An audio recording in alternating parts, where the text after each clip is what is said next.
objetivos. Una es integrar los principales conceptos de la teoría dineraria de Marx y luego tratar de hacer una interpretación, ¿no? Un pequeño acercamiento a lo que sería la situación de México.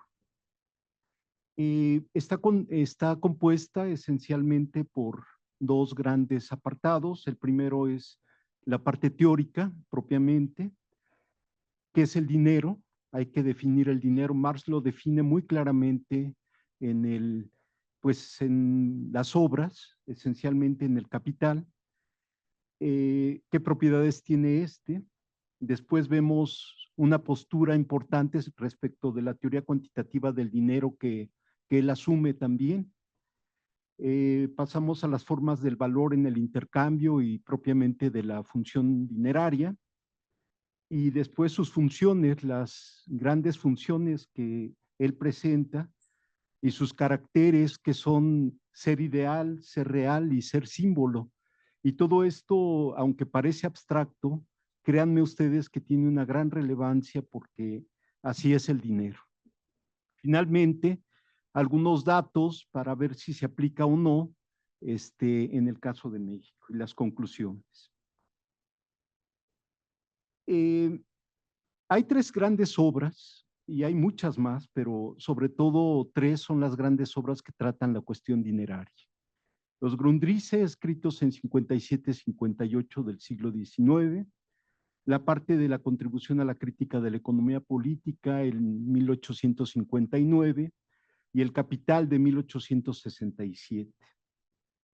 Ya desde los Grundrisse está hablándonos Marx del valor de las mercancías que está determinado, él le llama los costos de producción, es lo que conocemos como el tiempo de trabajo socialmente necesario, y nos habla también del precio como una expresión también del dinero.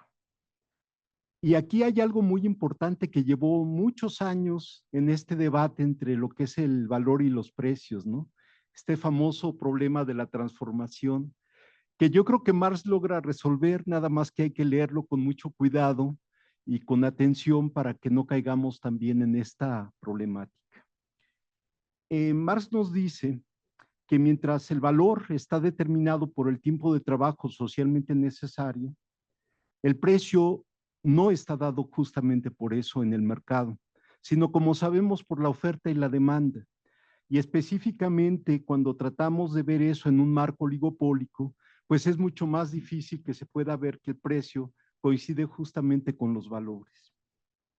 Los precios, dice Marx muy claramente, se van a mover en torno a este tiempo de trabajo socialmente necesario, porque el valor es una tendencia, mientras que los precios van a estar oscilando en torno a esta situación.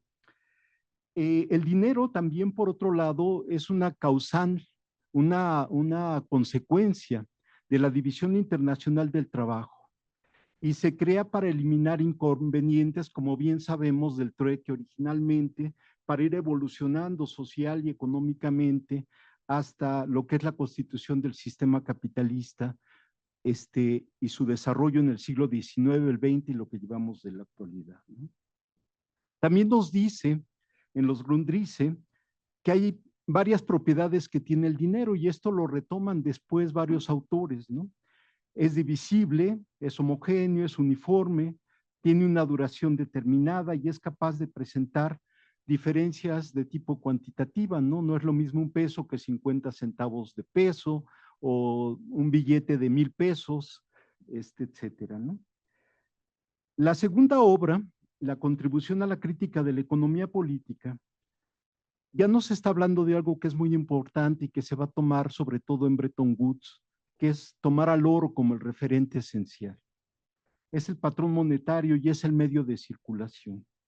Y aquí ya nos acerca Marx a definir lo que es el dinero. ¿Qué es el dinero? Dice, cuando menos debe de tener dos características. Servir primero como medida de valor y luego también servir como medio de intercambio.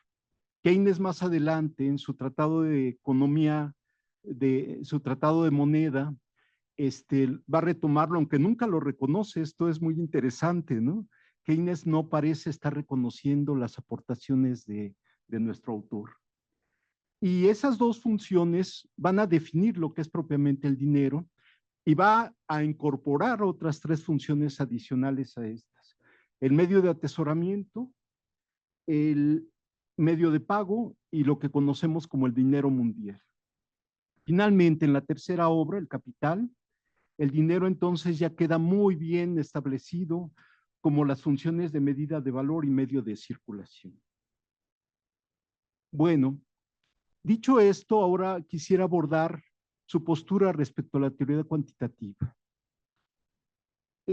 La teoría cuantitativa del dinero sabemos que nos dice que el hecho de que haya un elevamiento de la oferta monetaria va a incidir en los precios. Eso es lo que nos han estado diciendo la teoría neoclásica y otros preceptos. Marx dice eso no es cierto.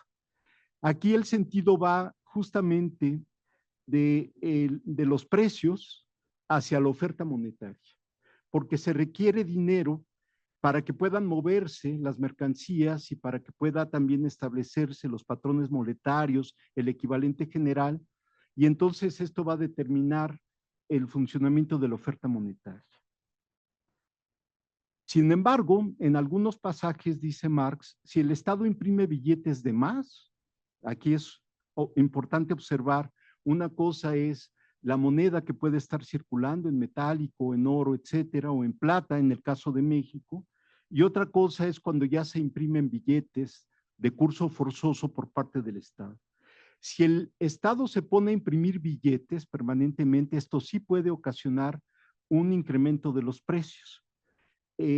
Entonces, hay que tener cuidado para leerlo en qué momento él va en contra de la teoría cuantitativa y en qué momento en alguna medida puede estarla respetando. Esta situación del incremento de la oferta de billetes en circulación sí puede incidir en una inflación monetaria. Pero ojo, a diferencia de lo que dicen, de lo que decían los postulantes de la teoría cuantitativa, lo que dice Marx es que la inflación monetaria se debe esencialmente a un desequilibrio entre la producción y la circulación. Esto en otro momento lo dijo Gregorio Vidal también en otro seminario, que no nos vayamos con la finta de pensar que la inflación es una cuestión esencialmente monetaria o dineraria. No, tiene que ver con los desequilibrios entre producción y circulación. Los estructuralistas muy bien lo analizan esto, pero también tiene que ver en lo que decía hace un momento, el divorcio entre los valores y los precios, ¿no? Sobre todo en estructuras que son de carácter oligopólico.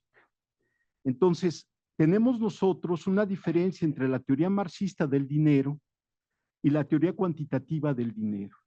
La teoría dineraria de Marx se centra en la esfera de la producción. Esto es muy importante. Mientras que la teoría cuantitativa destaca las variables monetarias.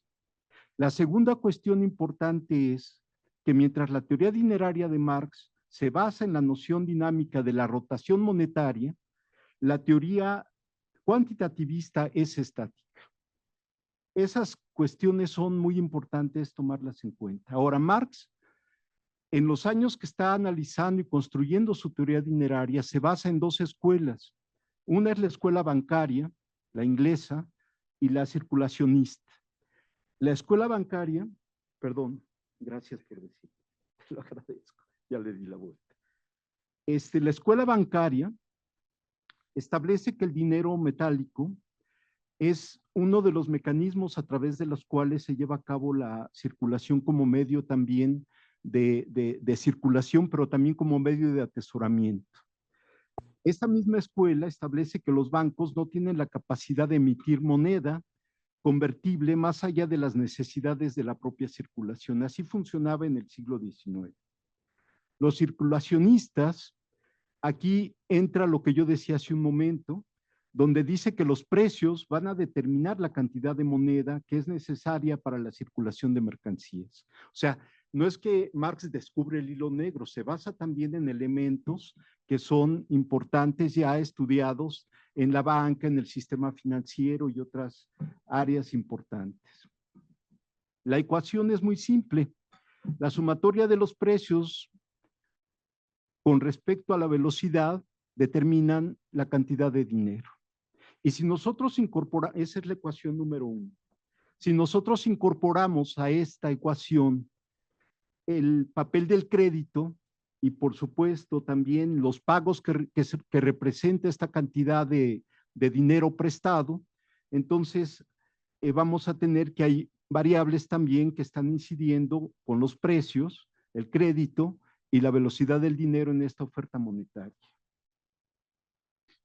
Paso al tercer tema, las formas del valor en el intercambio y las formas de dinero. Esto ya lo conocemos muy bien. Marx inicia la forma simple del valor, es el trueque, pasa después, gracias, la siguiente, sí, muchas gracias, sí, muy amable, para que me puedan seguir ahí, muy amable, gracias Antonio. La forma simple de valor, que es con lo que inicia, es el trueque, después se hace forma total o desplegada del valor, A es igual a B, igual a C, igual a D, etcétera. Seguimos con el trueque. Después ya nos habla Marx de la forma general del valor. Ya hay una mercancía que funge como equivalente general respecto de todas las demás mercancías y esto inevitablemente nos va a conducir a lo que es la forma dineraria, ¿no? Estas formas, la 1, 2 y 3 no las tomo en cuenta, pero lo que sí es muy importante destacar es lo siguiente. Mientras que en el trueque, que son forma 1, 2 y 3 en alguna medida, todavía existe la posibilidad de que el valor esté presente, por eso se llama forma general del valor, forma total o desplegada del valor y forma simple de valor. En la forma 4 el valor queda ya oscurecido. Es decir, conforme se va desarrollando la teoría dineraria de Marx, observa él que con la composición o creación o presencia del dinero va a oscurecer el funcionamiento del trabajo, del valor propiamente. Y nos dice una frase que es muy conocida. Se establecen con el dinero relaciones propias de cosas entre personas y relaciones sociales entre las cosas. Es la mistificación, es el fetiche con el dinero. Ahora, las 5 funciones del dinero, la primera es medida de valor, y esto significa que es medida de valores o equivalente general, el dinero es eso, equivalente general, pero es también patrón de precios, medido por su peso específico en cantidades. Entonces, el dinero es la encarnación del valor. También, aquí hay posibilidades de procesos inflacionarios y denominaciones dinerarias. Segunda función, medio de cambio. Es medio de circulación, proceso de intercambio, que es un metabolismo social, es decir, Marx está pensando siempre en 2 cuestiones, la historia y por otro lado la dialéctica. Por eso es complejo leerlo. Y cuando nosotros estamos leyendo un párrafo, más adelante vamos a encontrar probablemente que repite el párrafo, no es así. Está diciéndolo porque está entrando poco a poco a otro nivel de conocimiento y entonces es muy importante leerlo con mucho cuidado. El proceso de intercambio está dado por un metabolismo social, justamente, y expresa 2 antítesis. Una antítesis entre toda mercancía tiene una antítesis entre valor y valor de uso, que se enfrenta también una antítesis externa entre el valor de uso y valor de cambio o dinero, como compra y venta, donde esta compra, MD y DM, están en contradicción también. El medio de cambio tiene signos de valor. ¿Cuáles son esos signos de valor? El oro, la moneda propiamente y el papel moneda. Estos 3 son los signos esenciales de valor, nos dice Marx. En cuanto a moneda, en su curso se va desgastando el dinero, ¿no? El oro, la plata, las monedas se iban desgastando. Cesa de ser un representante de valor verdadero.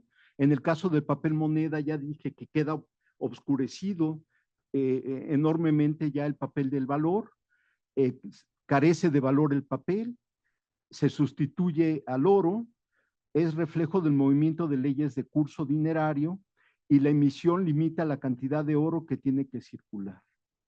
Me voy a ir un poquito más rápido para cubrir el tiempo que me dieron. Tiene una tercera función que es la de atesorar. En este caso, el dinero puede fungir como un medio también de especulación.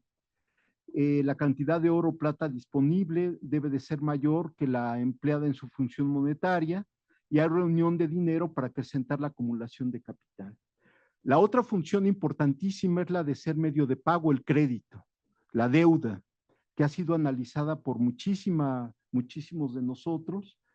Aquí entra en juego la tasa de interés, el papel que tiene en el crédito, el dinero crea más dinero, nos dice de manera fetichista, ¿no? Da la impresión de que el dinero tiene la capacidad de generar más dinero y la tasa de interés, nos dice Marx, depende de dos cuestiones. ¿Qué determina la tasa de interés?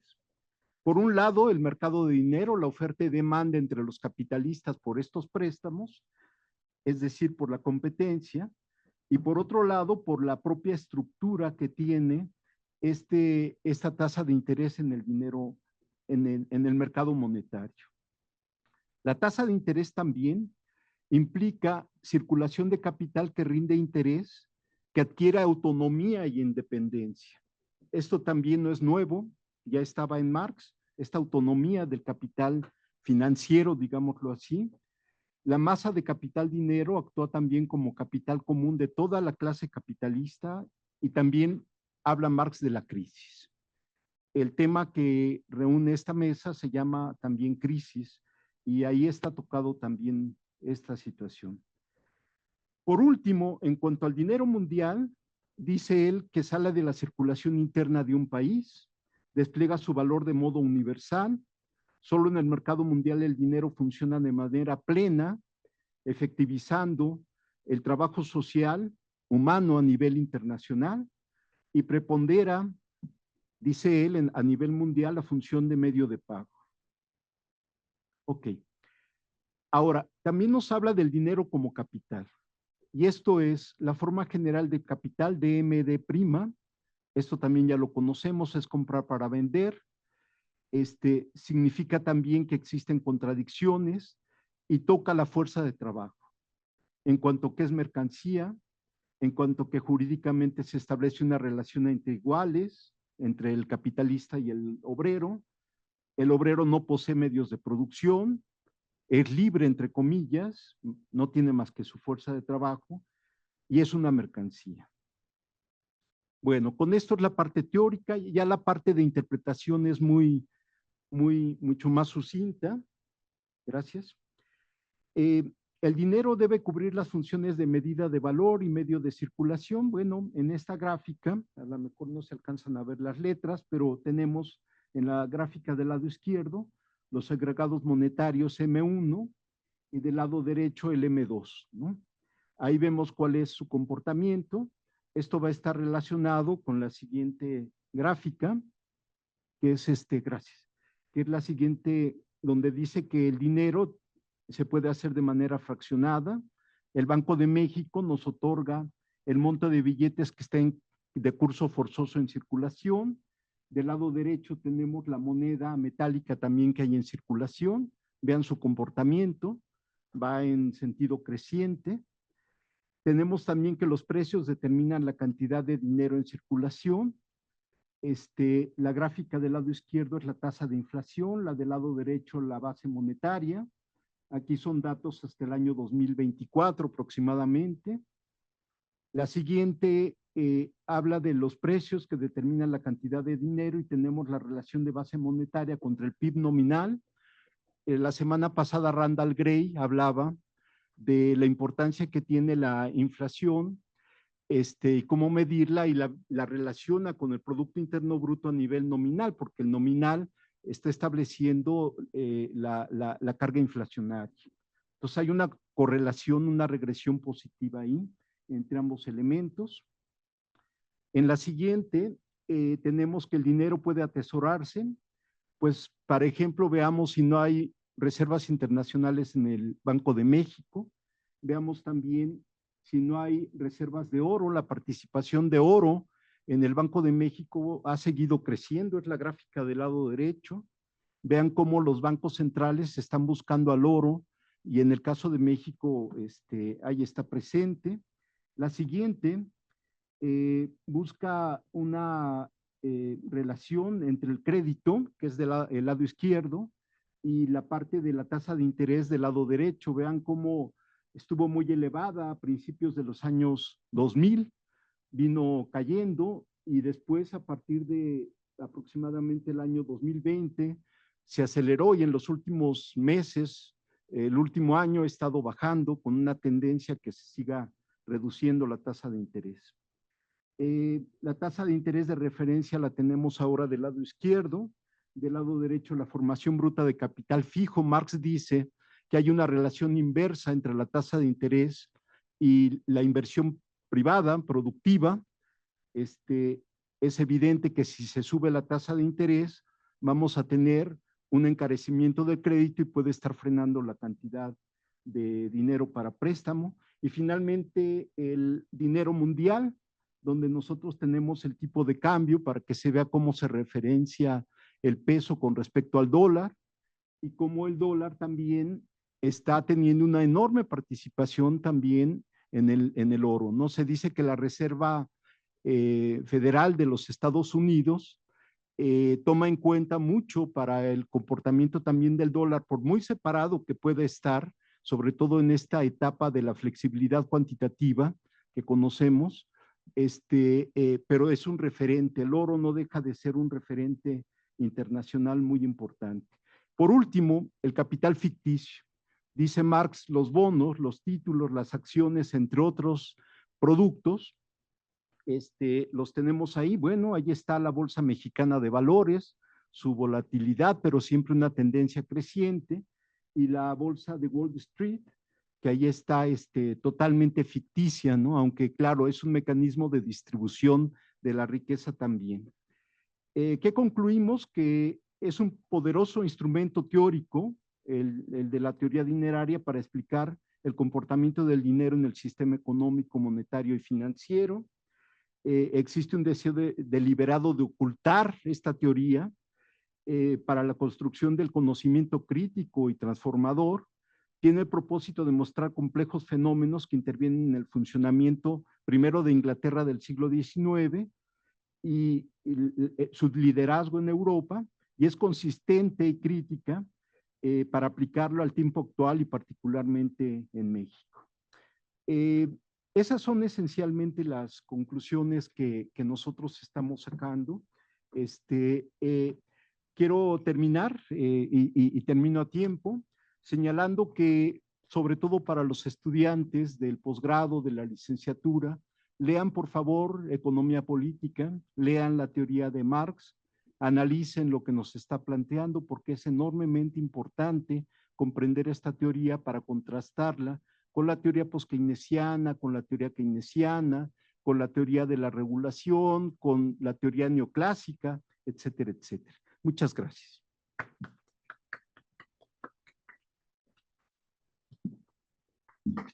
Muchísimas gracias, doctor Reyes. A continuación, última ponencia de esta mesa con doctor Antonio Mendoza, con el tema de incertidumbre sistémica por crisis y tendencia al estancamiento en la economía mundo. Voy a leer su semblanza. Doctor Antonio Mendoza es economista social con doctorado en economía por la Facultad de Economía de la UNAM, maestro en economía social por la UAM Iztapalapa y licenciado en economía por la misma facultad. Es docente y tutor en los posgrados en estudios sociales en la línea de economía social en la UAM y en el programa de estudios latinoamericanos de la UNAM. Miembro del SNI nivel 1, forma parte de la red institucional para el fortalecimiento de la economía social y solidaria de la UAM. También es responsable del cuerpo académico de globalización e integración económica y coordinador de la red de espacio de economía social y solidaria de la UAM Iztapalapa. Bueno, adelante, doctor. Muchas gracias, Nori. Buen día. Primero quiero agradecer la invitación a la doctora Alicia Girón Mónica Mireles, César Duarte, Vania y Roberto Soto. Gracias por permitirme presentar esas ideas que nacen aquí en el seminario. Hoy cumplimos 25 años, un primer cuarto de siglo, y creo que es muy importante el balance y también esto que ya tanto Capraro como José Francisco apuntaban sobre la recobrar o repensar.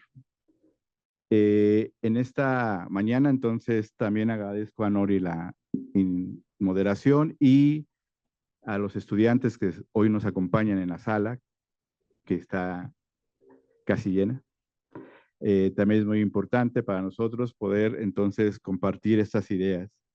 En la siguiente lámina tenemos, esta es una propuesta que hace Gerard de Bernis, que le llama guía de lectura.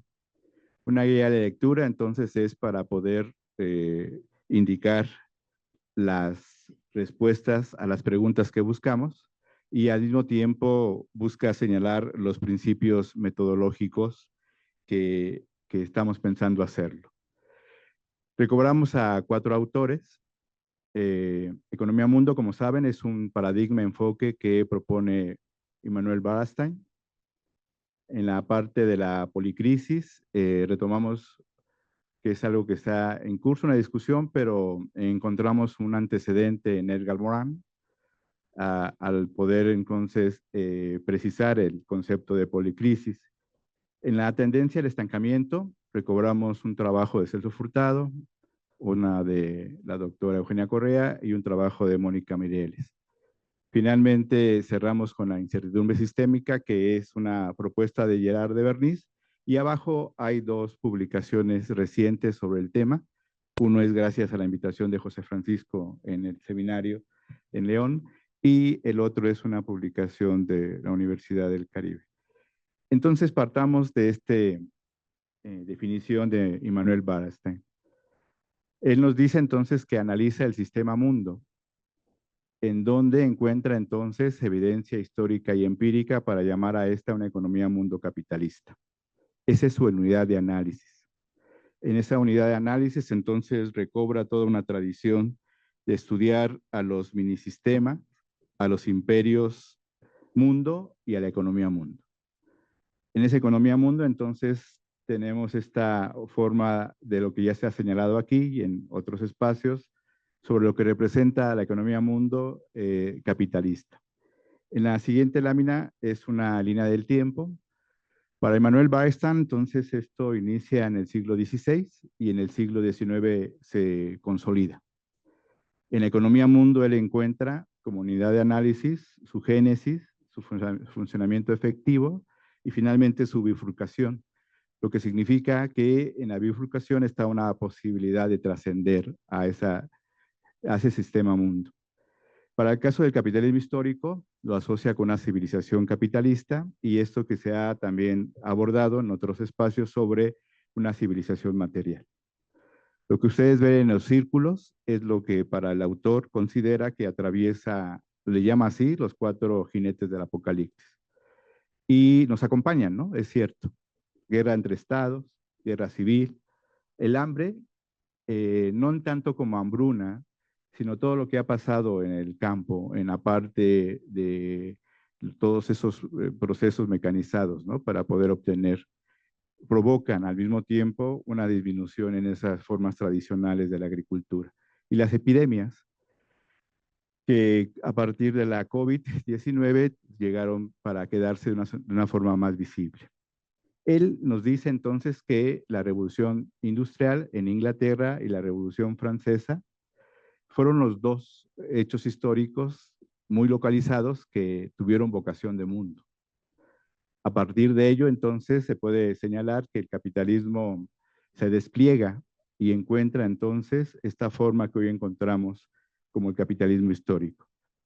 Ya la exposición de Capraro nos hablaba de los ritmos cíclicos acerca del sistema, lo que nos permite entonces encontrar las regularidades, ¿no? Aquí hay mucha tradición desde los ciclos de Kondratiev hasta lo que podemos encontrar ahora, sobre ver cómo se comporta el sistema. Y las tendencias seculares son las que más nos importan en el sentido histórico, porque son las que nos permiten pensar en trascender. Finalmente, y cada vez es menos la maniobra con los ajustes de las contradicciones. Este autor señala para el capitalismo en el siglo XXI, siglo XIX fue que se consolida, es el otoño de su existencia. Acá lo que está hoy en curso en la discusión sobre estos dos países que disputan el hegemón, y tenemos otra interpretación de Wallerstein, y aquí a un aporte de Arturo Guillén, que estos temas se los debo al doctor Arturo Guillén y al doctor Gregorio Vidal, que durante mi formación académica introdujeron estos temas en mi inquietud, ¿no? Para Arturo Guillén está el capital monopólico financiero, que es la base en donde se asientan esas 4 características que encuentra Manuel Wallerstein como capitalismo histórico. Creo yo que acá estas características que están en la imagen no son nuevas, solo apunto a decir que abajo él le llama a 4 ciencias, las ciencias sociohistóricas, que están llamadas, ¿no?, a que podamos abordar esta complejidad que encontramos en la economía mundo, ¿no? La antropología, economía, ciencia política y la sociología. La historia está implícita en estas 4 ciencias. Solo quiero de aquí tomar una para que pueda compartirla con ustedes, que es esto que llama renta de protección, a propósito de los aranceles. Desde este punto de vista, entonces, es el papel del Estado, pero en función de la parte hegemónica y defendiendo a partir de la política esta forma de transferir rentas a partir de un impuesto, ¿no?, un arancel. Lo otro que quisiera destacar es que este sistema también ha desplegado sus mecanismos para poder apropiarse del excedente no mercantilizado. Es decir, todas estas formas sociales que están en economía con mercado y no de mercado, pero que el capital se vale para poder extraer. Y finalmente lo que se llama contramercado, que tiene que ver con la parte del libre mercado y la forma monopolizada que tienen él. En la siguiente, otra evidencia empírica, igual para Brasil y BRIC, sacando a Brasil de América Latina, el comportamiento del PIB en el 2024. En la siguiente, más bien es un cuadro en donde despliega China, Estados Unidos, Japón y Eurozona, y el último año es cómo contribuye, ¿no?, la Eurozona a esta parte del crecimiento. Vemos la parte dinámica de China, pero que se está recuperando, ¿no?, después de la pandemia. En la siguiente lámina es una propuesta metodológica. Permítanme exponerla. Del lado izquierdo están los años. Esos años, parte Immanuel Wallerstein, que es una aportación, es que para él el quiebre o límite de este sistema mundo capitalista inició en el 1969, con toda esta parte de las revoluciones sociales, estudiantiles, y que algunos autores como Gerard de Bernis y otros, Arturo Guillén, Gregorio Vidal, sobre esta crisis estructural iniciada, ¿no?, en 1971, después de los 30 gloriosos, que solamente se ha gestionado. Y a partir de ahí las otras expresiones de crisis, ¿no?, 89, 2008 y la más reciente, la crisis sanitaria. Para el autor señala que son ingredientes que a la vez engloban una situación tal que sobrepasa la crisis anterior y la pone en una evolución que nutre a su vez otra vez la dinámica. Teoría de la complejidad, ¿no?, desde Edgar Morin. Aquí hay dos enigmas, hay 3 enigmas. Uno ya lo señaló Capraro, en el sentido de, para Céric Durán, habla de 3 enigmas o problemas no resueltos. Uno es el papel del Estado. El otro es esta relación, ¿no? Ya nos señalaba Capraro, que hay una falta de efectividad, crece la inversión, pero no la economía. Para este autor, Durán, él encuentra evidencia empírica que señala que crece la ganancia, pero no crece la inversión, pero no hay crecimiento económico. Ese es el primer enigma. El segundo es el papel del Estado y el tercero son las finanzas, que aquí en el seminario es un tema de conversación desde hace mucho tiempo. Esos enigmas abiertos, entonces, permiten plantear cómo es que el sistema se reproduce, pero llama la atención en cuanto a que esas crisis no resueltas son a su vez ingredientes de lo que está en curso, que las engloba y las supera a las anteriores, que a su vez nutre otra vez a la crisis. Eso para el autor Wallerstein habla de una evolución. En la siguiente laminita, evidencia empírica para la región. Se ha dicho entonces que estamos en un momento inédito y por lo tanto se reclaman política pública y económica que acorde, ¿no?, a la situación. Esta es son datos de la CEPAL que presentaron en plena pandemia, se ha ido actualizando y habla de la caída, ¿no? En la siguiente laminita. Entonces aquí tomo a Celso Furtado, a Eugenia Correa y a Mónica Mireles. Cada uno va tomando una cita en cuanto a la parte de tendencia al estancamiento desde un enfoque estructuralista. La primera es de Celso Furtado, ¿no? La necesidad entonces de abarcar en un solo marco teórico. En aquel entonces, es en un texto de 1969, el papel de la inflación y lo que tenía que ver con el tipo de crecimiento, ¿no?, para explicar el estancamiento. Eugenia Correa nos dice en un texto del 2010 que pues estamos ante, en las economías de la región y el mundo, un descenso económico, ¿no?, a partir del 2006, es decir, antes de la crisis del 2008. Finalmente, Mónica arroja esta hipótesis que detrás de la parte del estancamiento está la tecnificación y la concentración del ingreso. Me parece que ambas, las tres tesis, desde una perspectiva estructuralista, encontramos evidencia para entonces encontrar en estos datos, esos son tasas de crecimiento para la región del 50 al 2024, y nos muestran, ¿no?, si lo queremos ver en periodos, que el 2015 al 2024 el crecimiento es de 0.9. Mucho se ha dicho ahora en la coyuntura acerca, o se ha, ¿no?, traído a la discusión esto que pasó en la región en el modelo de gestión de importaciones, el crecimiento estabilizador o el desarrollo estabilizador, pero sin embargo creo que esas discusiones tendrían que ubicarse dentro de la parte del contexto. Girard de Bernis nos habla de la incertidumbre. Para ahí está esa parte del corto, mediano plazo y relativamente largo plazo.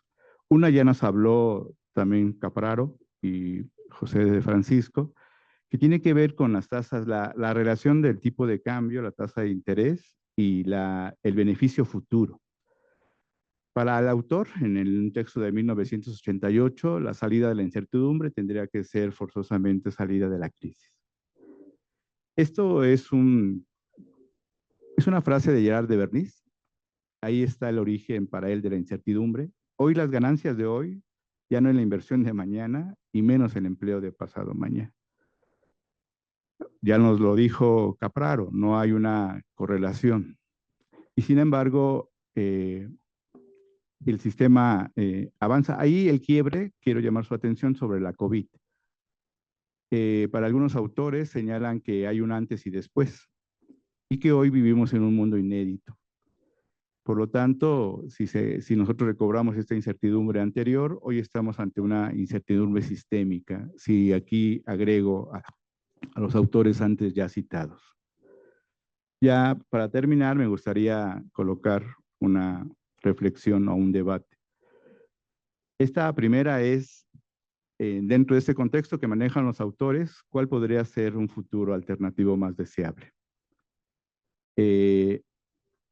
Si quiero destacar, tanto arriba están las características del sistema mundo capitalista, redes de producción, espaciales y temporales, ¿no?, las hoy llamadas cadenas globales de valor.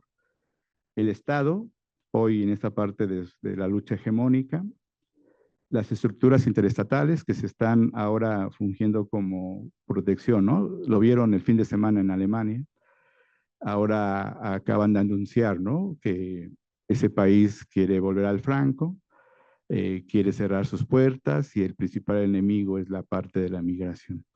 Y abajo están las contradicciones, ¿no? Y aquí apunta nuevamente Wallerstein la necesidad de hacer algo interdisciplinario, pero él dice que lo inter o multidisciplinario, bueno, así lo entiendo, es una franja muy permeable de una ciencia a otra. Por lo tanto, estos objetos de estudio ahora podemos abordarlos desde esas parcelas de conocimiento, pero entendidas como algo cada vez que se van tocando y se fragmentan y se invaden, ¿no? Ya los métodos entonces están dentro. Él dice a quién beneficia y llama la atención sobre los movimientos antisistémicos, sociales y nacionales. Dos ideas. Una es que estamos en un periodo de transición, ¿no? Viéndolo como una economía mundo. Y segundo, entonces ha llegado la hora de experimentar alternativas. Finalmente, y este es algo para nuestro campo, en un texto Wallerstein afirma, ¿no? Tiene dos sentencias. La primera es que cuanto más elegante es la teoría, más avanzada es la ciencia.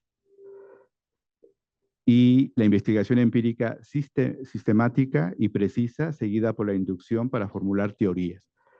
Es una crítica, ¿no?, a la parte del establishment en cuanto a las ideas que se reproducen.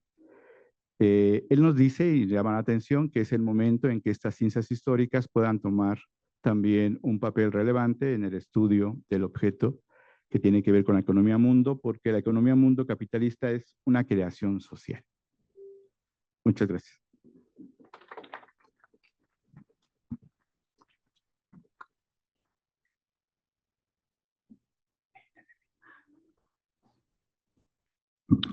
Bueno, muchísimas gracias. Entonces, pasaremos a la sesión de preguntas y comentarios.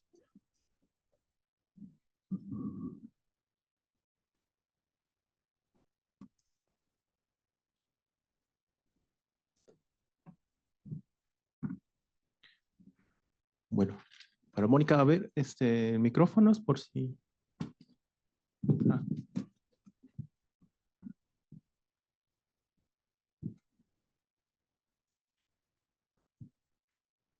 Muchas gracias, muy buenos días, muchas gracias a todos los ponentes por sus exposiciones.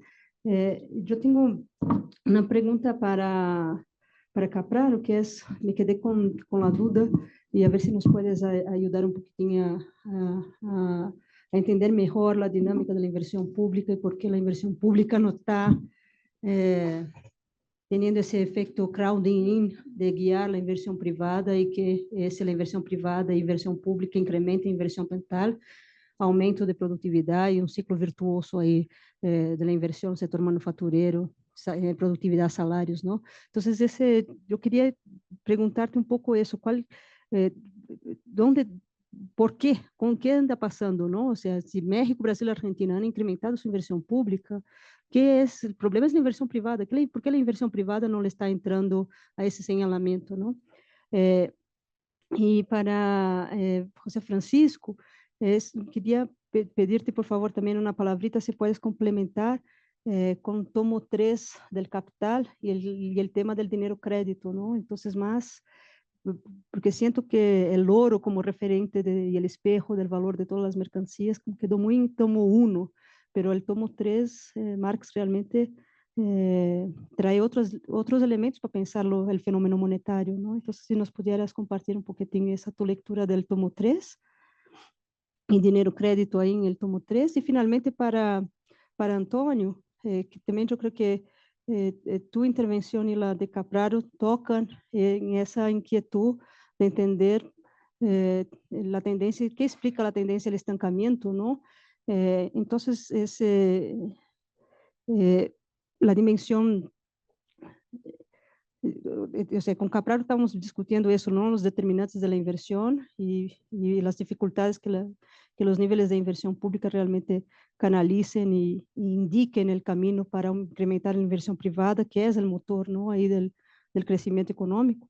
Pero en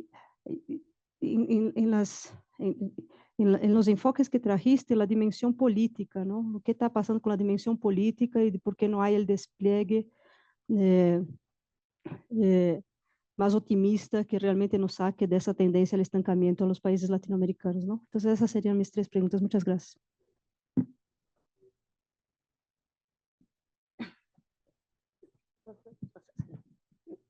Gracias, buenos días.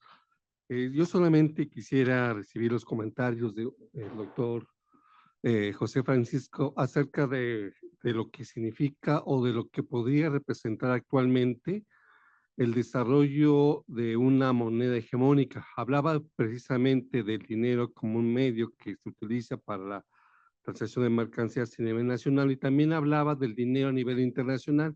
Y sobre este último quisiera saber su comentario en relación a la prevalencia del dólar a nivel internacional, toda vez que en este momento la economía estadounidense va abajo en términos de crecimiento con respecto a la China, y además de que los países como China y Rusia, con la yen y el rublo, quieren, digamos, tener mayor hegemonía en el intercambio de mercancías a nivel internacional.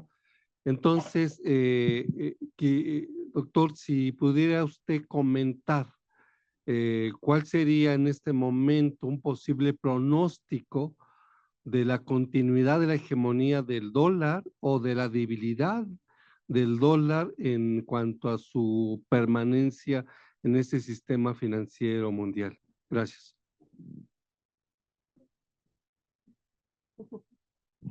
Rápidamente una pregunta para Capraro. El núcleo está en la inversión. La sustitución, la teoría neoclásica define muy claramente que hay una sustitución de la inversión pública a la privada y por eso está totalmente en contra. Un poquito con el, creo que 0.0 de 20 y tantos que tú presentas, pues la verdad es que es poquísimo, ¿no? Poquísimo. Ok, entonces quizá en este proceso de cambio de modelo económico, el asunto está en que no hay una teoría todavía clara entre la relación pública y privada. Y a lo mejor un poquito, tú lo dijiste, es hacia dónde debe de ser la pública, porque estamos casados con el rollo a veces de la infraestructura y no sé qué, y ya con eso, pero no la ha traído la inversión privada, esto es lo que ha hecho. Y la otra, de la inversión, ya se me olvidó la pregunta, perdón. ¿Qué dijiste? Bueno, básicamente nos falta una teoría como para tener, eso de que la manufactura sigue, es otra de las bases básicamente de la teoría neoclásica, casi que la política económica, mucho la defiende este modelo. El asunto está en que el 70% del sector servicios es quien explica el PIB de las economías y en economías desarrolladas hasta el 90%. Entonces, yo creo que sí hay un cambio de paradigma en el que no se logra explicar básicamente el asunto de la inversión y de la productividad a nivel macro. Bueno, esa es la pregunta.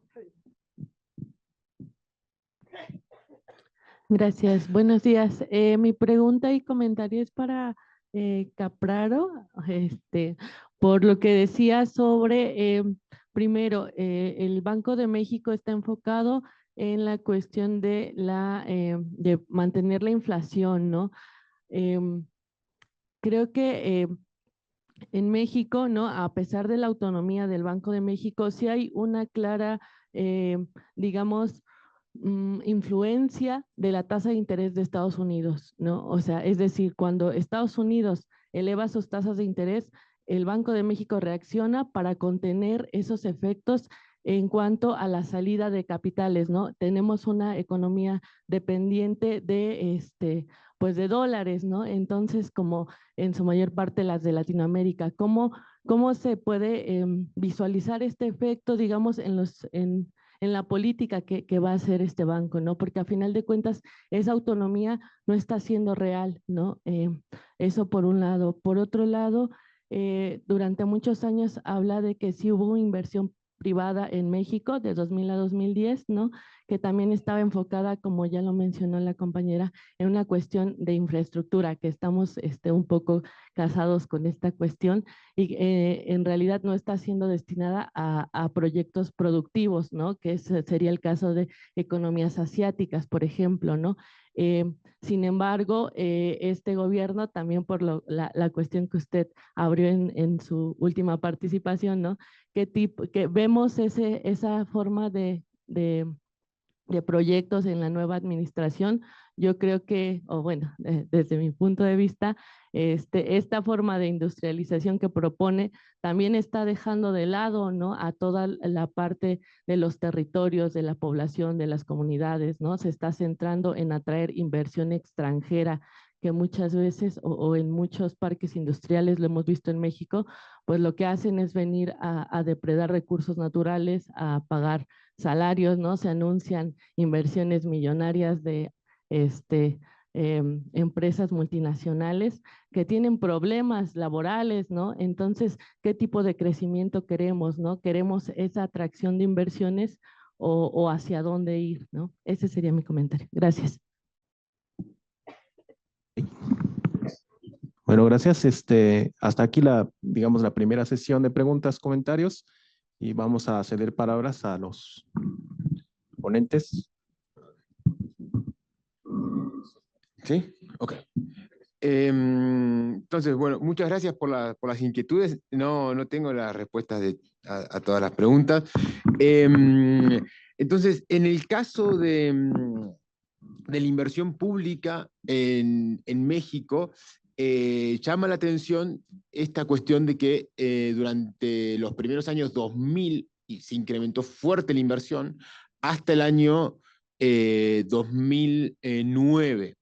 Y no es un periodo de una especial tasa de crecimiento de la economía. Entonces, eso llama la atención. Está relacionado a la inversión en infraestructura, también en algunas empresas públicas, pero no detonó el crecimiento económico. Habría que seguir investigando de manera pormenorizada la razón por la cual esa inversión pública no fue productiva, o sea, no se transformó en aceleración de la inversión privada. Y a partir del 2009 hay un ajuste muy fuerte de las finanzas públicas nacionales relacionado a la crisis financiera global que generó falta de inversión pública y un proceso de estancamiento económico. Pero no tengo la respuesta exacta de por qué el incremento de la inversión pública en México no generó o no detonó la inversión privada. Ahora, en términos del modelo econométrico, que eso también son ciencias oscuras, ¿no? Pero en términos econométricos, sí hay una significatividad estadística positiva entre la inversión pública y la inversión privada al nivel de América Latina en el periodo 1990 hasta el 2019, que hay estadísticas homogéneas. Entonces, para el caso de México es particular, y para la región en su conjunto, sí la inversión pública genera un proceso de incremento de la inversión privada, como lo decía también Patricia. El nivel es escaso, la elasticidad inversión privada respecto a la inversión pública es relativamente baja, pero implica hay que analizar que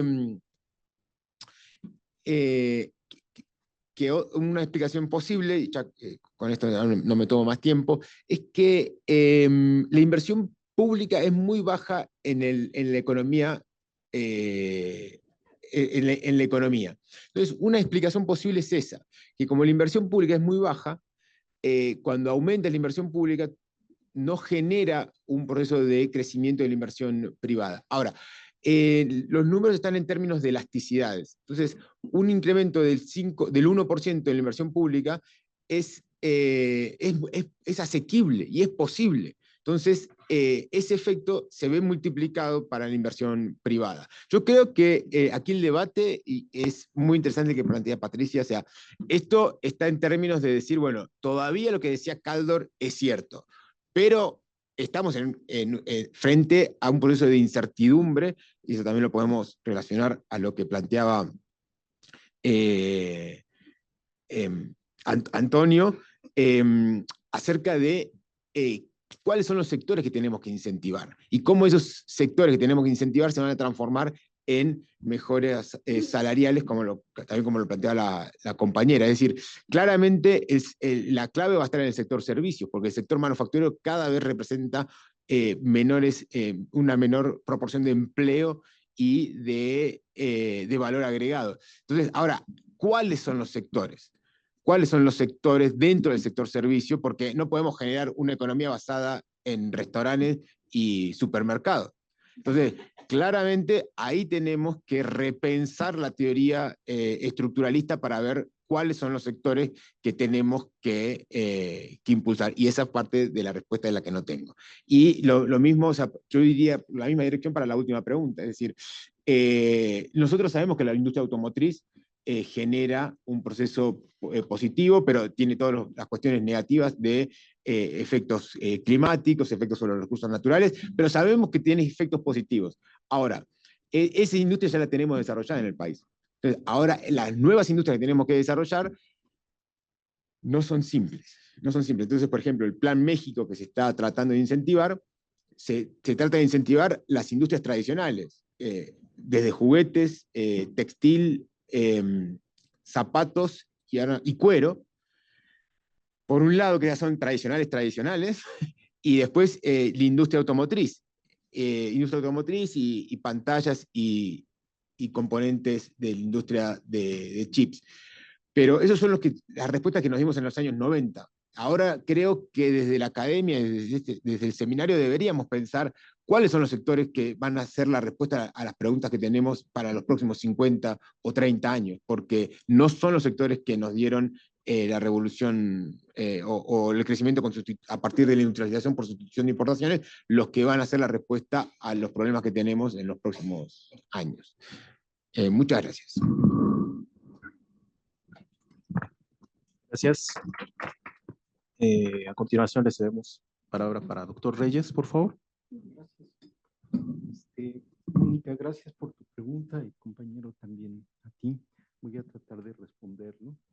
Sin duda que en el tomo 3 es mucho más preciso el análisis de la función del dinero en tanto medio de pago, ¿no?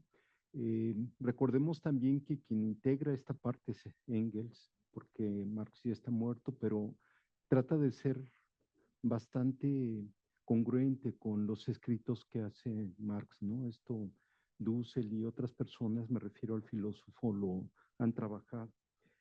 En el tomo 3, él establece varias cuestiones que a mí me parecen muy interesantes y muy actuales. En primer lugar, él hace referencia a dos grupos, ¿no? Dentro del medio de pago, los acreedores y los deudores, ¿no? Y la disputa que en esos años se está dando ya entre los grupos del capitalista en funciones o productivo y el capitalista financiero. Esto Hilferding después lo analiza y dice, con los conglomerados financieros se logra superar esa contradicción, y es lo que podemos ver con Grupo Carso, por ejemplo, donde aglutina empresas productivas y también empresas financieras, ¿no? Pero en aquel entonces hay una disputa, eso es lo primero que hay que señalar, ¿no? La otra cuestión es que nos dice Marx que esto no está libre de contradicciones, porque entre la fase, digamos, productiva, comercial, la real en alguna medida, y la parte financiera, siempre hay una posibilidad de la ruptura entre el capitalista que quiere prestar y el capitalista que está en capacidad de poder pagar, que es el capitalista en funciones. Y cuando no se lleva a cabo esta funcionalidad de pagar en el contrato establecido, pues la crisis bancaria inicia y después se lleva a la crisis dineraria, ¿no? Así habla de dos crisis en el tomo 3, ¿no? Y luego, ¿qué es el interés? El interés es aquel pago en dinero que un capitalista, que es el que concentra la riqueza, el acumulador, el acreedor, va a pedir a cambio de una ganancia determinada, ¿no? Entonces aquí Marx lo que dice es que la fuente de la tasa de interés es justamente el capital dinerario en préstamo, ¿no? Entonces, si no hay, y aquí habla también de un límite, si el capitalista en funciones no tiene la capacidad para generar esa ganancia, entonces no hay forma tampoco de pagar el interés correspondiente, ¿no? Entonces, ¿de dónde viene la ganancia? Pues viene justamente de la explotación, del pago no remunerado al trabajador. Y esto es muy importante porque justamente el capital financiero, el capital dinero, obscurece, obstaculiza la visión sobre el hecho de que la riqueza está justamente basada en el trabajo, ¿no? Eso también me parece que es muy importante. Luego nos señala también en el tomo 3, esencialmente en el capítulo 25, que hay dos tasas de interés. Una tasa de interés que es la tasa de interés de los negocios en general. Esa tasa de interés que reúne a todo el bloque de capitalistas bancario es el de largo plazo, mientras que puede haber también una tasa de interés más de corto plazo, en torno a la cual también oscila la tasa de interés de corto plazo con respecto a la tasa de interés de largo plazo, ¿no? Y que esta ley de la oferta y la demanda, que es la segunda, la tasa de mercado, está dada por la oferta y la demanda de estos créditos entre empresas, entre una empresa y el banco, y entre otras instituciones también que puedan presentarse. La tasa de interés de largo plazo o promedio está determinada esencialmente por dos factores. El crecimiento de los rentistas, dice en alguna medida, y por el desarrollo también de las instituciones financieras. Mientras que la tasa de interés de mercado, que es más de, digámoslo así en términos actuales, de corto plazo, está determinada por la oferta y la demanda de ese capital y que va a depender esencialmente de la tasa de ganancia, la cual va a depender a su vez de la tasa de explotación o de plusvalor. El interés entonces no es más que una parte de la ganancia promedio. Eso es lo que Marx concluye, y hay otras cosas, pero no me quiero extender mucho sobre esta situación. Con respecto a la segunda pregunta, espero haber contestado en alguna medida, Mónica, gracias. La pregunta del dinero hegemónico. Sí, sin lugar a dudas que los BRICS, por ejemplo, uno de sus integrantes más importantes es China, ¿no? La India, que es la cuarta, quinta economía mundial, Brasil, la economía más importante de América Latina, están constituyendo un bloque que lo hemos analizado en otros seminarios, multipolar, ¿no? Ya no se trata claramente de una hegemonía, pero Estados Unidos todavía con su dólar sigue representando una parte muy importante de reservas en la banca, en los bancos centrales de muchos países, porque su hegemonía ya está. Es una potencia económica todavía, una potencia financiera, y me parece que sigue teniendo una presencia clave el dólar. Lo que yo decía en mi presentación es que el dólar está desvinculado también en buena medida por estos procesos de flexibilidad cuantitativa que llevó a cabo, y conforme más se emiten billetes, más despegado puede estar de la parte real del funcionamiento económico, ¿no? Pero esto le da un poder que es impresionante, ¿no? Lo estamos viendo ahorita con este señor Donald Trump, que cada vez que hace una mención, mueve las bolsas, mueve el tipo de cambio y luego se contradice. Eso no es que esté precisamente loco desde mi perspectiva, es una estrategia que él utiliza muy probada a sus 80 años para lograr lo que le interesa, ¿no? Y lograr lo que él representa con su grupo de empresarios que son empresarios de élite. Ahí está el monoche y la tecnocracia que significa el nuevo gobierno, ¿no? Pero sin duda que el dólar va a tener todavía algunos años, desde mi perspectiva, este poder lo va a seguir detentando. Y claro, hay una dialéctica, una contratendencia dada por los BRICS, esencialmente por los BRICS, que cada vez son más países, 34 países, si no me equivoco, y que seguramente están buscando equilibrar y quitarle este poder político, monetario, financiero y del armamento a los propios Estados Unidos, ¿no? Es mi punto de vista. Gracias.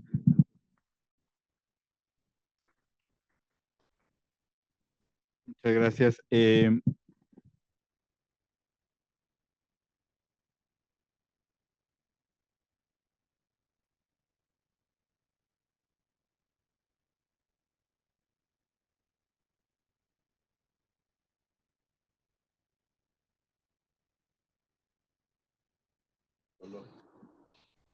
Entonces, entiendo que la relación entre la tendencia de atencamiento y el papel de la política.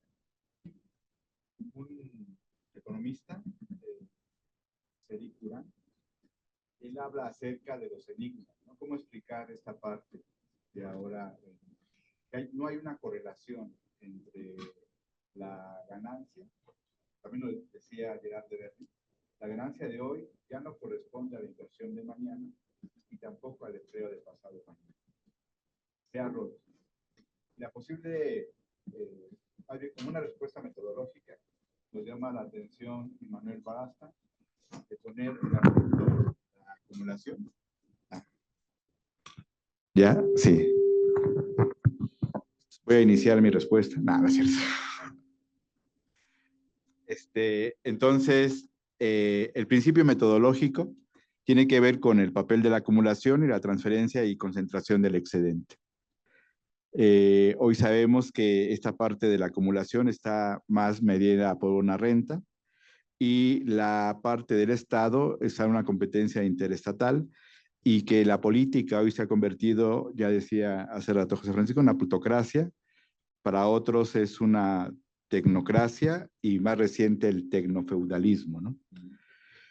Por lo tanto, creo que estos eslabonamientos que tenían que ver con la ganancia de hoy, inversión de mañana y empleo de pasado mañana, que se han roto, hay que buscarlas en esta parte del papel de las finanzas y el papel del Estado, para poder entonces, si bien es cierto, la evidencia empírica señala una tendencia al estancamiento, todavía esto se mueve. En ese sentido, creo que necesitamos profundizar esta parte de los enigmas que se señalan a partir de estos principios metodológicos. Son preguntas que entonces seguimos buscando responder. Gracias.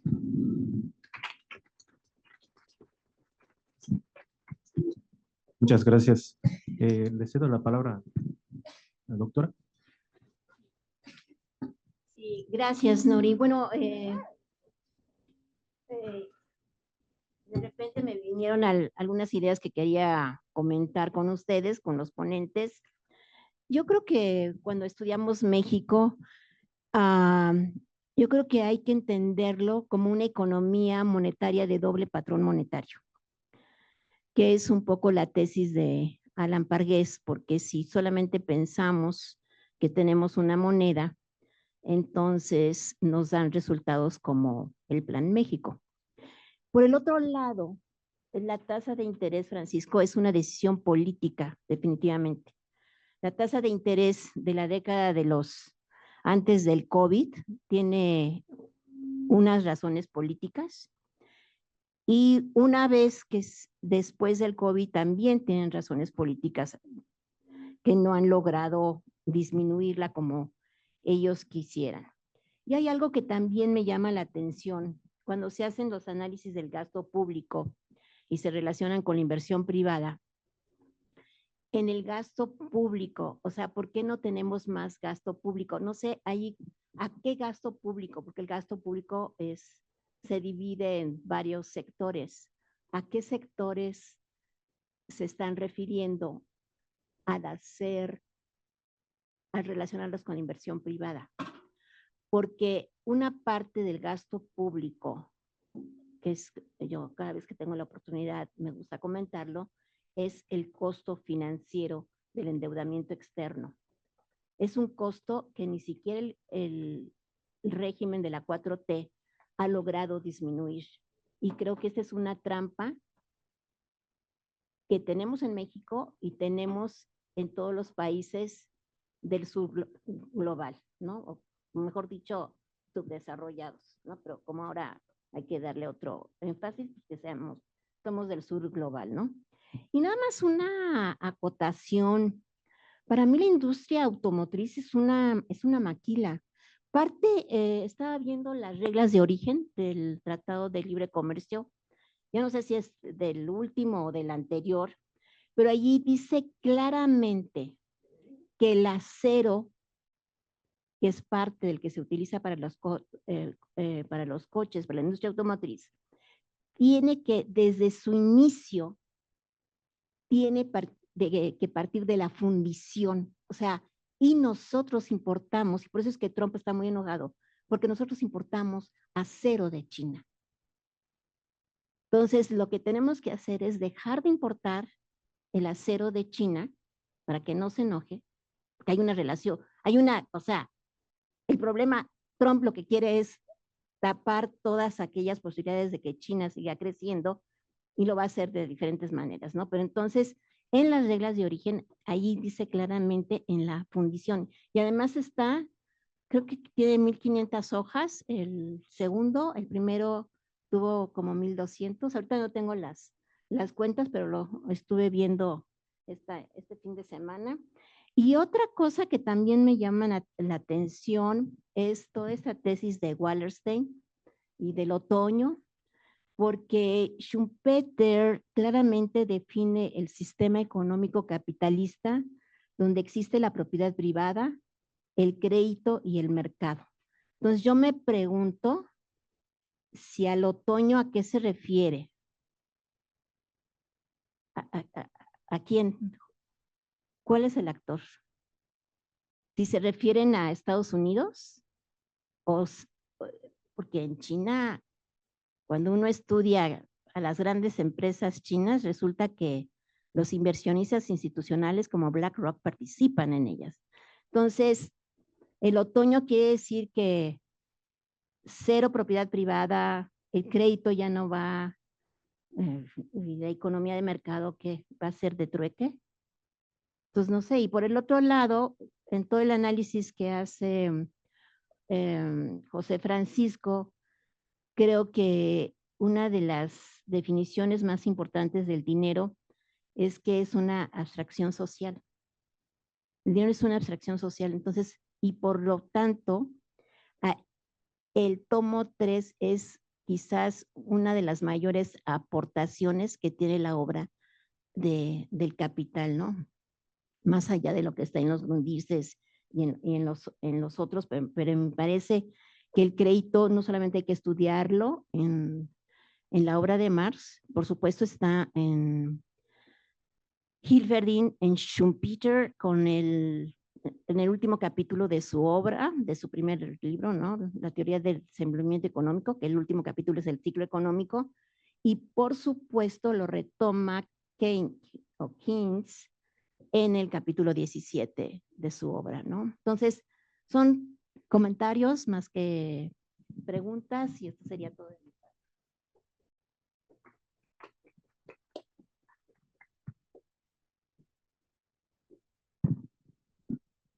Sí, también, sí. Entonces, reaccionamos rápido a los comentarios y a las ideas. Sí, es cierto que para pensar a México hay que pensarlo como un patrón bimonetario, aunque también, como también lo comentaba la compañera antes, por ejemplo, esto se entiende cuando la tasa de interés de México no es autónoma de la tasa de interés de la Reserva Federal, aunque hay una complejidad en esa relación, no es una relación uno a uno. Entonces, cuando uno lo investiga, a veces el Banco de México toma decisiones diferentes a la Reserva Federal, entonces van cambiando el diferencial entre tasas de interés. Pero claramente no hay autonomía en el sentido de que no podemos bajar la tasa de interés, ahora está en 10,40 y en 10%, no la podemos bajar al 5%, como sería deseable. Eso no se puede hacer. Entonces, la relación es compleja, pero sí hay ahí un punto interesante.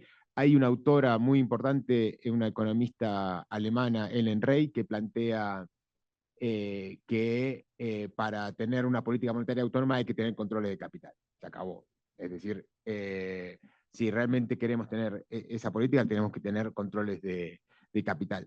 Entonces, acá sí hay un problema de denominación, ¿no? Si somos subdesarrollados, si somos el sur global. A mí me gusta más subdesarrollado porque marca realmente el problema que tenemos. Y en relación a la industria automotriz, sí, claramente es de Maquila. Yo la nombré simplemente porque en los lugares donde está la industria automotriz, si bien ya eran desarrollados respecto a otros lugares de México, hay cierto crecimiento y hay, por ejemplo, menor pobreza y alta formalidad laboral. Entonces, esas son las industrias que han sido exitosas. O sea, hay estados en México que crecieron de manera muy relevante. Pero claramente hay que repensarlas, porque no van a ser las respuestas para el sur-sureste de México. Y como último comentario, sí, estamos tratando aquí la inversión pública, es decir, el gasto público, por ejemplo, no contamos ahí, a nosotros nosotros no estamos ahí, es decir, el gasto en educación, justicia, salud, y administración pública en general no está aquí, sí simplemente maquinaria de equipo y construcción. Aquí en estos datos que tomamos en cuenta. Y por último, un comentario que para mí es muy importante, que hacía Alicia, en el sentido que el costo financiero de la administración, el costo, uno podría tomar como el costo fiscal de la política monetaria. No solamente la 4T no lo pudo controlar, sino que el problema se ha incrementado de manera fortísima.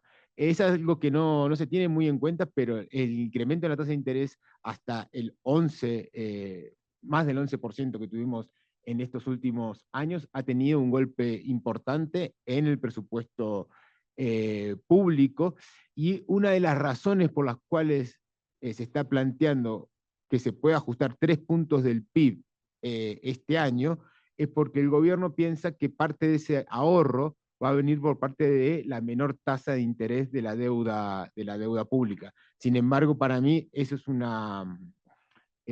una idea que esperemos que se refleje, pero para mí va a tener el ajuste que se presentó en el presupuesto 2025 va a tener un efecto muy negativo sobre la economía nacional, y claramente habría que ponerle un tope a las posibilidades de gasto público relacionado a la política monetaria. Muchas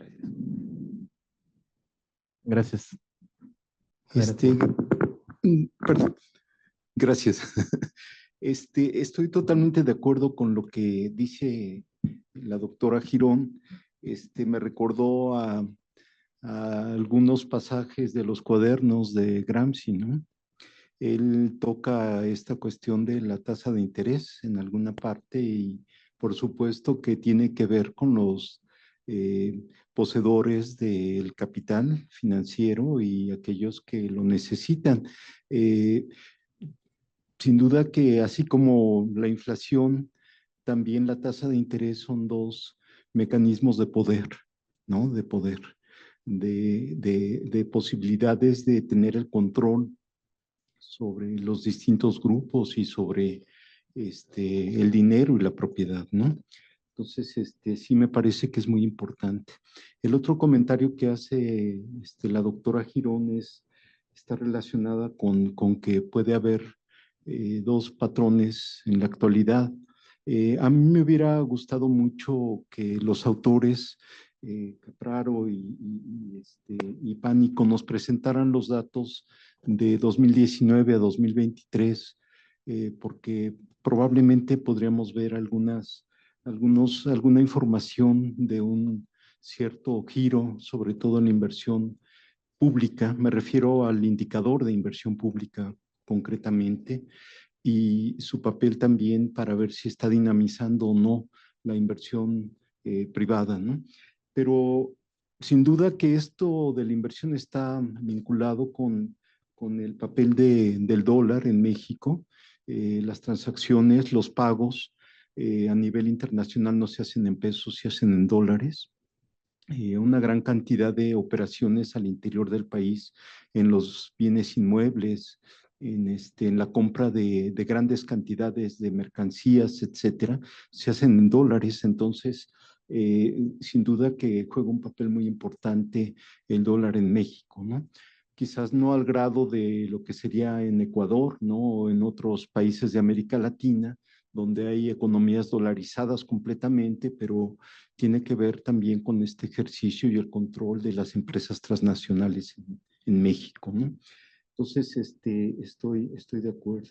En el seminario pasado, y con esto termino mi presentación, mi intervención en este segundo bloque, es que yo sí postulo que es muy importante tener una congruencia entre la política fiscal y la monetaria.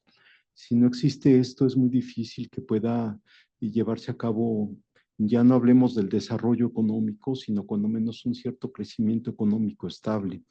La autonomía del Banco Central no es autonomía, depende, a diferencia de lo que alguien comentó, sí está vinculada muy fuertemente a las políticas de la Reserva Federal, a pesar de que en los últimos días estamos viendo que hay una baja de la tasa de interés, pero sin duda que los niveles que tiene entre la tasa de interés de aquí y la tasa de interés de los Estados Unidos genera un margen muy importante en las transacciones, ¿no?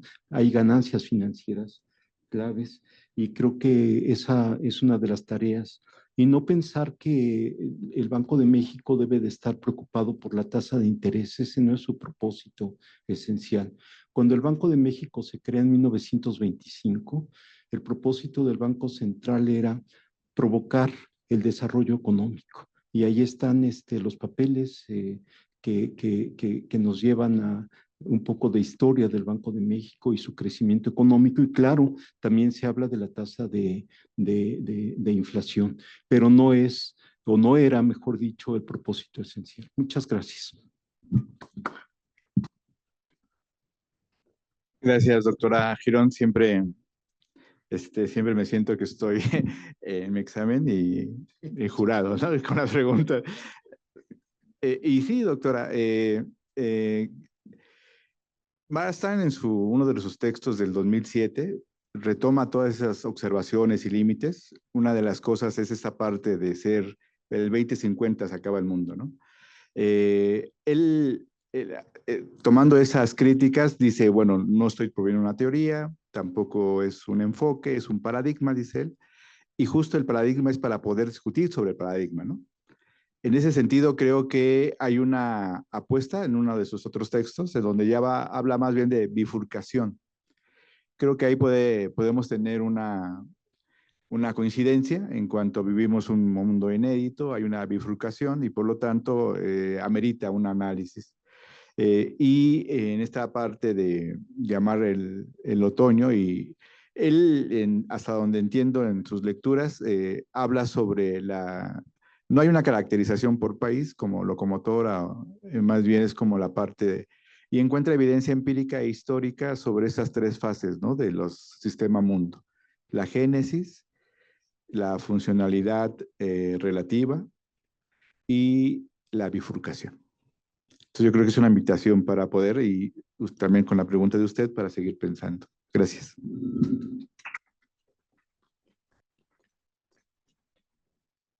Bueno, muchísimas gracias por la participación de todos. Me parece que la mesa fue muy enriquecedora en el sentido de que hubo varias partes de, primeramente, la reconsideración, ¿no? de ideas keynesianas, pero también de la teoría dineraria de Marx. Y doctor Mendoza, pues a partir del sistema mundo de Bernstein, pensar no en esta recurrencia hacia la crisis y por tanto estancamiento. Y estamos en una época de incertidumbre y por tanto la bifurcación. Son conceptos muy interesantes.